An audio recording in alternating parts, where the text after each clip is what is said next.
नमस्कार, मैं हूं कंचना झा। आप देख रहे हैं हिमालय टीवी यूट्यूब चैनल। आज कार्यक्रम की शुरुआत में मैं आप सभी को एक वीडियो क्लिप दिखा रही हूं।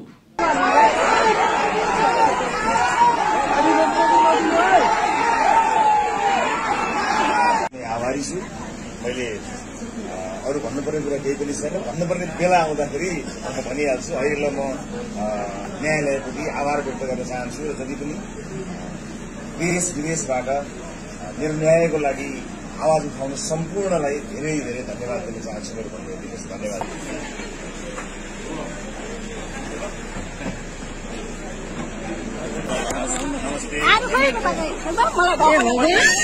नमस्ते।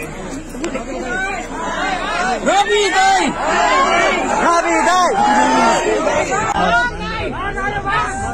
रवि दाई रवि दाई रवि दाई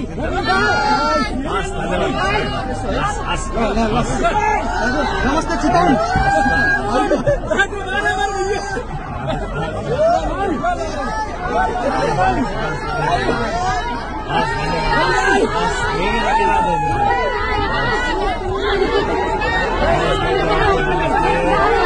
नमस्ते नमस्ते सबैलाई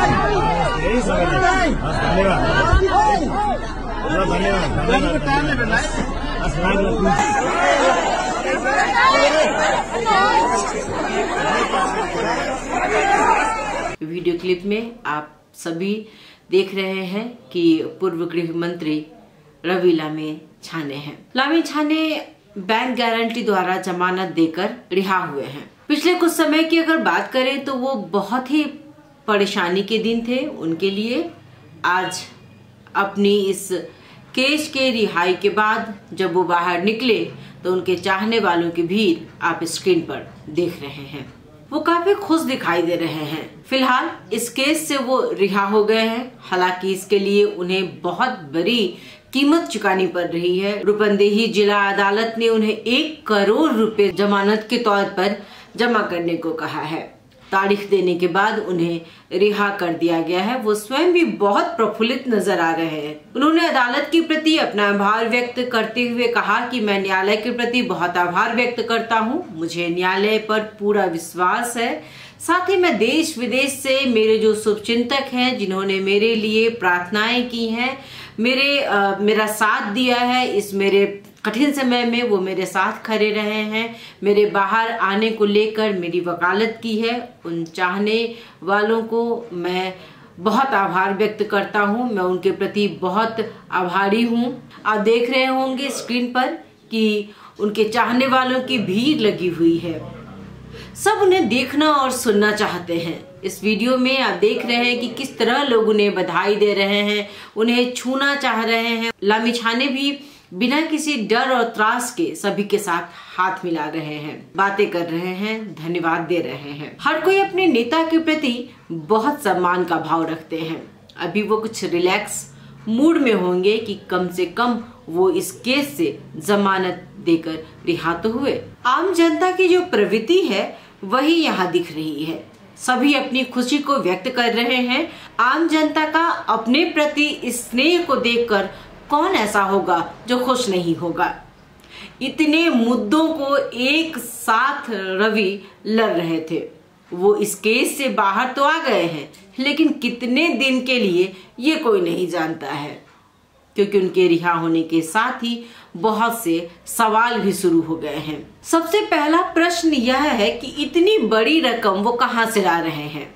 बैंक भी इतना मेहरबान क्यों हो रहा है कि उनके एक आदेश पर हाजिर हो जमानत का पैसा रख रहा है। आज 1 करोड़, इससे पहले लामी छाने कास्की में पोखरा के सूर्यदर्शन सहकारी धोखाधड़ी मामले में 65 लाख रुपए और काठमांडू के स्वर्ण लक्ष्मी सहकारी धोखाधड़ी मामले में 60 लाख रुपए का भुगतान कर चुके हैं। प्रश्न और संदेह तो बनता है कि इतनी बड़ी रकम वो कहां से ला रहे हैं। दूसरा सवाल यह उठ रहा है कि अनुसंधान में क्या आया जिसके आधार पर या जिस प्रमाण को देखकर उन्हें गिरफ्तार किया गया था। अदालत से बारंबार समय की मांग की जा रही थी कि छानबीन के लिए उन्हें कुछ समय दिया जाए, तो छानबीन करने पर क्या निकला? क्या अनुसंधान सही तरीके से किया गया, यहाँ भी एक सवाल उठ रहा है। और ये सवाल कोई आज ही उठेगा ऐसा नहीं है, जब वो कभी निर्दोष होकर के बाहर निकलेंगे तब भी ये सवाल उठेगी। अगर वो आरोपी सिद्ध हुए तब भी जनता उन पर सवाल करेगी ही करेगी कि अनुसंधान में आखिर ऐसा क्या निकला। तीसरा सवाल, अगर यही होना था यानी जमानत देकर उन्हें रिहा ही किया जाना था तो इतना तामझाम क्यों। हालांकि ये होता है कि किसी भी केस में कि आपका नाम जब उस केस से जोड़ा जाता है, आप पर वारंट जारी होता है, आप पकड़े जाते हैं, गिरफ्तार होते हैं, तो जमानत दे करके आप छूटते भी हैं, बाहर भी निकलते हैं। ये कोई बहुत बड़ी बात नहीं था। लेकिन यहाँ सवाल ये उठ रहा है कि क्या इतना आसान था उनके लिए बाहर निकलना कि जमानत दो और बाहर निकले, तो फिर इतना समय क्यों बर्बाद किया गया। प्रश्न तो सभी उठ रहे हैं। ये क्लीन चिट किस आधार पर।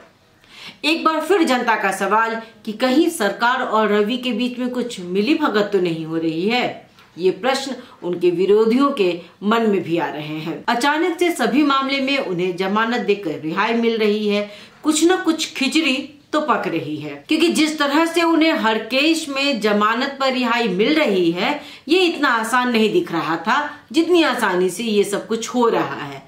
अचानक से स्थिति में बदलाव आया है। जिस तरह से हर मामले में उन्हें अदालत ने जमानत देकर रिहा करने की बात कही है, या जिस तरह से रूपंदेही कोर्ट ने भी कहा कि लामी छाने द्वारा किसी तरह की कोई अपराध नहीं किया गया है, ऐसा कोई आधार मिलता ही नहीं है। न्यायालय का ये कहना कि आगामी दिन पर उन पर लगाए सभी आरोप सही भी सिद्ध हो सकते हैं, या ये भी हो सकता है सभी आरोप झूठ निकले। अभी फिलहाल उन्हें जमानत पर रिहा किया जा रहा है।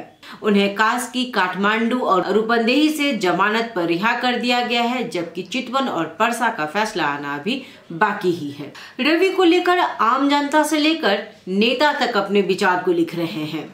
अपने समर्थक के लिए वो अब भी हीरो ही हैं। उनका बेबाकपन आम आदमी को उनकी तरफ आकर्षित करता है। उनका अन्य नेताओं से हटकर बोलना आदमी को अच्छा लगता है।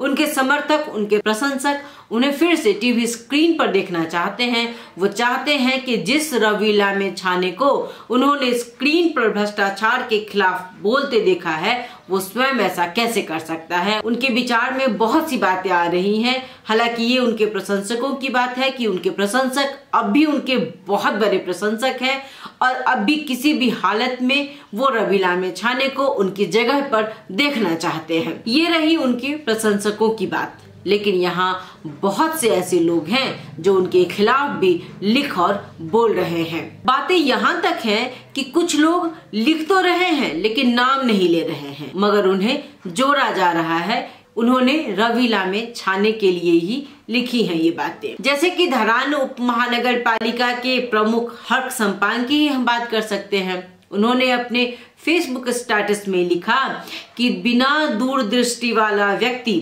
नेता नहीं बल्कि धोखेबाज होता है। इन्होंने किसी का नाम नहीं लिखा है, लेकिन यह स्टेटस उन्होंने तब लिखा जब रूपंदेही कोर्ट ने 1 करोड़ जमानत देकर रवि को रिहा किया। लेकिन इसी बीच सोमवार को ही नेपाली कांग्रेस के प्रमुख सचेतक श्याम कुमार घिमिरे ने कहा कि सरकारी धोखाधड़ी में रवि लामी छाने के खिलाफ की जा रही कार्रवाई कानून के अनुरूप है। रवि लामी छाने के खिलाफ की जा रही कार्रवाई नेपाल के कानून के मुताबिक की जा रही है। कोर्ट कानून के मुताबिक कार्रवाई कर रहा है। उन्हें जमानत पर रिहा किया जा रहा है। हर किसी को इसका सम्मान करना चाहिए। इसके अलावा उन्होंने यह भी कहा कि सरकार ने लामी छाने से किसी तरह का कोई प्रतिशोध नहीं लिया है, क्योंकि जब से लामी छाने गिरफ्तार हुए थे उनकी पार्टी बारंबार यह कह रही थी कि सरकार प्रतिशोध का काम कर रही है, प्रतिशोध की यह राजनीति हो रही है। लेकिन अब अचानक से माहौल बदल गया है। अब उनकी पार्टी की अगर बात करें तो उनकी पार्टी ने कहा है कि हम नेता का चुनाव नहीं कर रहे हैं। हमें लगता है कि लामी छाने बहुत जल्द ही सदन में जाएंगे। उन्होंने कहा कि हमें लगता है सभापति जल्द ही सदन में जाएंगे। अब कल के दिन में क्या होना है, अभी इस पर बहुत ज्यादा बातें नहीं की जा सकती हैं। इतिहास गवाह है कि जब जब ऐसा कुछ होता है कुछ दिन हो हल्ला के बाद सब कुछ शांत हो जाता है।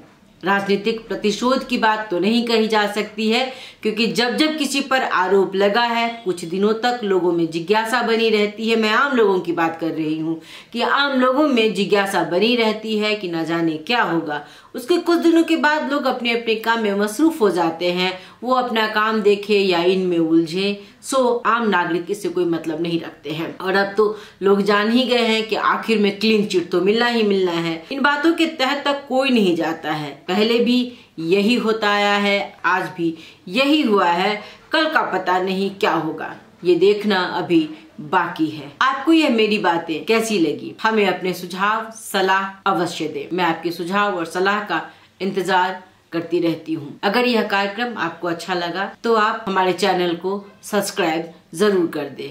धन्यवाद, नमस्कार।